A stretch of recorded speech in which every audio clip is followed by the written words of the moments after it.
Bilboko udaletxe aurrean bildu dira 100 gora taxi gidari. Irteten direnean lana egin nahi dute eta ez zerura begira egon.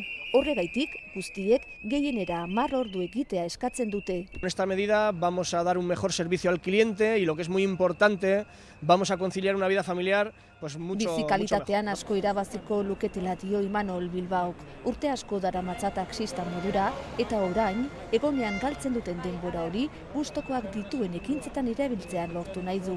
Ordu horiek behintzat familiarekin egoteko, lagunekin, kirola egiteko, ibiltzeko edo nahi dugunerako.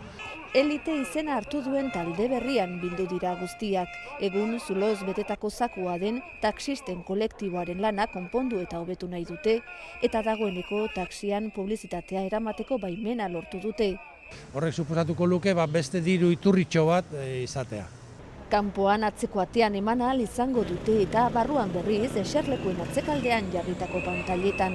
Udalak eta taxi elkarteek kontrolatuko dute edukia eta bezeroak beti ere itzaltzeko eskubidea izango du.